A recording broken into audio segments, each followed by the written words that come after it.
All right. Hi, I'm Carson. I'm a senior chemical engineer from Harvest, Alabama. And I actually met Cory. He was my freshman roommate, but we found him on Roommate Finder. He was a random guy that me and another friend from home decided to take in. And he went from being a guy that we knew nothing about to being both of one of our best friends. He's been one of the most selfless and humble friends I've made in college. He's incredibly hardworking. He's diligent. He's intelligent. He has done pretty much everything that you'd want to do in your 4 years at a major university. And I know that I've been able to take a lot from him as a person and as a student, so I'm sure that you guys can do the same. So give it up for Cory Efird.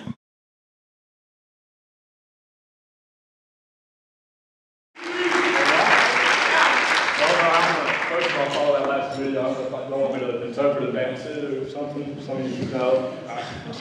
Now, take a second too. I want to thank Carson for that intro. I told him not to lie and say, yeah, hey, I told him not to lie and say good things about me.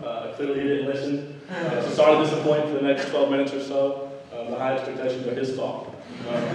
So as you know, now I'm Cory Efird. I'm from a real small town outside of Columbia, South Carolina.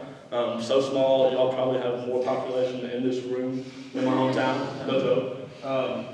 And for the past 4 years, I'm now a senior. I've been studying mechanical engineering here. I'm also in the STEM program, the STEM path to the MBA. So if you're not familiar with that, it's a program where students in the science, technology, engineering, and mathematics disciplines can actually work to get their master's in business administration at the same time as undergrad.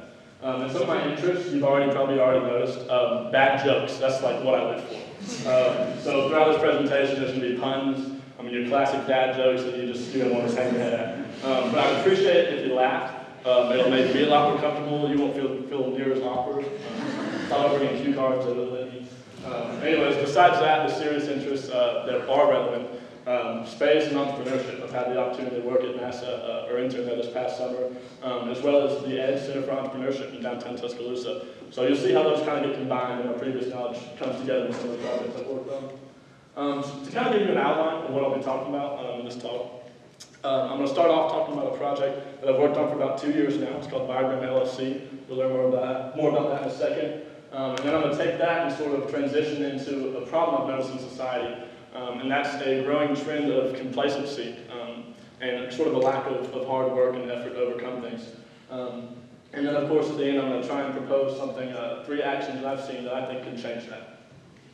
So, as I said, I'm going to start with Diagram LLC. And the way Diagram got started, it is now a company that a good friend of mine, Ginger Morgan, and I are working on. The way it got started, though, is in the STEM program. NASA came to us and did what they called a Tech to You competition, you being university. And basically the way the competition works is that NASA has 20 or 30 patents or so that they use on astronauts, propulsion systems, aliens if they're out there, which they are, let's be honest. All kinds of things that we never get to do. And we as students have to take these ideas, these technologies, and research them. And once we've done our research and we find one that we think we can use, we then try and apply it to something here on Earth so that we people who aren't rocket scientists and astronauts can actually find value in these technologies that NASA's invented. So the one that Ginger and I, and at the time some other people working on the project, came up with was this. NASA has what they call a panoramic refracting optic. What that technology does is basically it takes a full hemispherical panoramic view. So if you think about, if I wanted to take a panoramic view of this beautiful crowd in front of me, I'd take out my phone, hopefully not Samsung, so I don't burn myself, and slowly pan around, like this, and capture a nice image and stitch together. But what this technology does is instead of making you pan like that, it captures it all at once. And the process that we're applying this technology to is a medical device that would be used for minimally invasive heart surgery. And the reason we find value in this is because when you do minimally invasive heart surgery, what you're looking for is tears and deformities on the outside, on the walls of the aortic valve. And the current device only sees straight ahead. So our thought was that if we adapt this lens that sees all the way around panoramic to this device, you'd then be able to better see a visual image of the actual walls and hopefully improve the efficiency of heart surgery. So we went forward with this and we presented it to NASA, and their reaction was kind of awesome. I remember we finished presenting, and Terry Taylor, who's the head guy at Office of Tech Transfer at NASA, looked at us through the webcam, of course, blue jeans, and looked at us and said, "Go for it." And we were kind of like, what? Go for what? This is a school project. Like, I don't know what you're talking about. So, I don't know. We actually did go for it, though. We took their advice to heart, if you will. And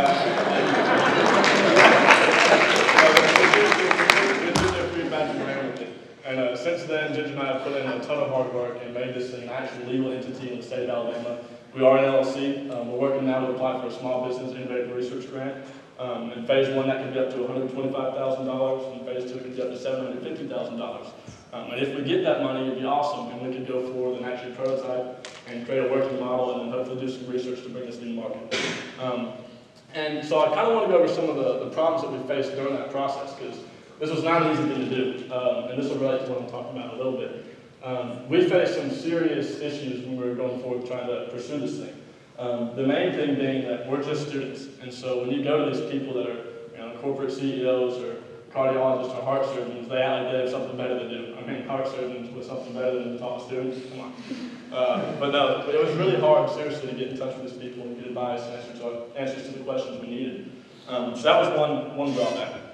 The second obstacle that we faced was a lack of resources. As I said, we're college students, so we're broke. I mean, you guys know that. So having the capital to start up a company was very difficult. We had to get creative and find ways to gain that kind of capital, like business plan competitions, as I said, the Small Business Innovative Research Grant, things like that. And why am I telling you all this? I'm not trying to brag about the things I've done. The reason I'm talking about this company and the struggles that we faced is because I've noticed that this process is starting to become a rare thing. And as I say here, kind of moving to the second part of my talk, there's a growing trend of complacency in our society. I've noticed that, this isn't happening near enough as it should. People don't set their goals and then work towards them. And as obstacles come to them, they don't work to find creative solutions. It seems they're kind of stepping back and asking for help and reaching out to people and having them sort of get them through them, or rather than doing it themselves. So this is an issue that I think is very serious and we need to address. It seems like success is no longer viewed as fruits of hard work and labor. It's sort of looked at as a lottery ticket. You think of like a Bill Gates or something, you think, he just got lucky and peers and stuff, they all took off and man, rich. No, there was a lot of hard work that went into that. So anyways, going forward, I want to address something. I know this all sounds cliche that, man, you can just work hard and you can achieve anything. Like, we've all heard that. So as any good engineer would do, I went to science. I turned to science for my backup. And yes, that is a picture of me. I'm assuming the first time I saw my feet, I don't know. I have grown into it since. And then this, of course, an actual photo taken from the Einstein family photo album. As you can see, he already had the facial hair and everything. Great guy, Einstein. But anyways, I actually stole a statistic, my science behind this idea, from a guy named David Phelps, who actually did a previous TED Talk. Great job, by the way, loved it. And he referenced a professor at Harvard named Dr. Roland Fryer. And what Fryer did was research this topic and concluded that anybody aged 8 to 12 months has the exact same potential, regardless of race, regardless of gender, sexual orientation, family income, what have you. They have the same cognitive abilities, they have the same potential to interact socially. Everything was exactly equal. So it brings about this question of, well, then what happens from there? I mean, if we're all equal at 8 to 12 months, why are some people successful and some people aren't? Why is there potential that goes untapped? So I did my best to sort of answer this question, and it's a tough one to answer, I'll admit it. So what I tried to do was look at my own life and look at people that I know have been successful and try and think, what has happened in their lives on a consistent basis that influenced their success? And I came up with 3 things that happen on a daily basis. So these are my 3 daily actions to, as you can see here, address complacency. The first one sounds obvious, and I know, because it kind of is, but every day you need to wake up and you need to think about your goals, keep them in mind, and tell yourself that they are achievable. You need to remind yourself that every day you need to work and keep that goal in mind and work towards that on a consistent basis. The fact is, we're going to have setbacks. I mean, everybody does. It's inevitable. So you need to make sure that going into the day, you're ready for anything to happen, and that when something bad happens, you react in a positive way, because ultimately, our reactions to setbacks determine our success. The second thing that we need to do every day is tell someone else that their goals are achievable. Obviously, I think this is the one that has the most potential to impact our society as a whole. I was blessed growing up with parents who told me all the time, you can work for something if you want it bad enough. If you want something bad enough, you work and work and work and it will happen. I was blessed with parents who told me that. fact of the matter is, there are people in this world and kids that grow up without those kind of parents that have never been told that you can be better than what people are telling you. I mean, there are even, you can argue that groups of our society have been told that they can't go past a certain level, you know. Yeah, you can get a high school education, you can graduate high school, but college, it's not for you because of where you came from or who you are, your background. And I think that's our responsibility as people to make sure that happens way less often, if not at all, ideally, obviously. So every day, go out there, find someone and tell them that, hey, your goals, you can do it, you just gotta work hard enough. Finally, my third point, my third action that we need to do on a daily basis to address complacency is to be a valuable resource. Once you're in a position, you've been fairly successful, and someone reaches out to you for help, you need to be a valuable resource. And this is tricky because there's two ways to react to this.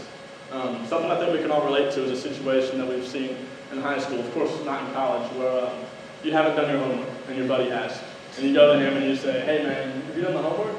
And there's two ways normally that they react. And this is sort of applicable to I think what I'm talking about as well. First scenario, they take their homework and say, yeah man, I got it, hand it to you, and you copy it down, hand it back, turn it in. Well, 3 days later when you get the test, you look at it and you're clueless, you failed, right? And we've all been there. I mean, not me of course. You guys. The second way to react is that person can walk you through this process. They can teach you and encourage you and say, hey man, I know you had no idea how to, solve this proof or do whatever you're working on at the time, but here's how you do it, I'll help you through it, and then you can go forward and do the rest on your own. Now you'll be a better person, more successful because of it. So these are my 3 points that we need to keep in mind going forward.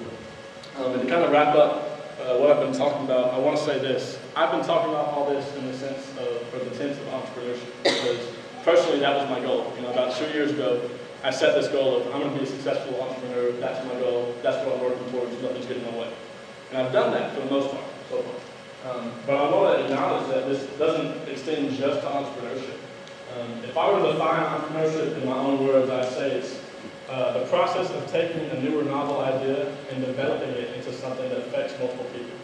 And I think that can be applied to really anything, any goal that we have. If you want to be a doctor, that process is educating yourself and developing yourself into a position where you can then help other people. Same goes for a teacher, a lawyer, what have you, any goal you have.